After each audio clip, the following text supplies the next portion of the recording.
কথা আৰু কণ্ঠ ৰমজান আলী।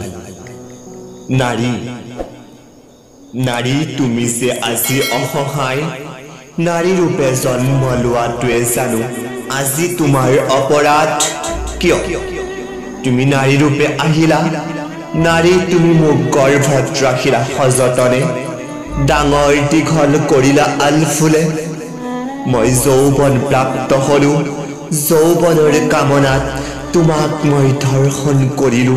নাৰী নাৰী তুমি ধৰ্ষিতা, কিন্তু মই যে তোমাক মোৰ যৌৱনৰ তাৰণাত ধৰ্ষণ কৰিলো বাৰে বাৰে।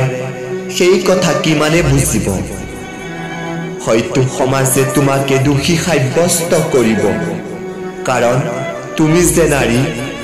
মই যে অপৰাধী, মই শাস্তি নাপাওঁ, কাৰণ মই যে ধৰ্ষণকাৰী। তোমাৰ নিচিনা কত নাৰীক ধৰ্ষণ কৰিলো, কিন্তু নাপালো মই শাস্তি। নাৰী তুমি যে অসহায়।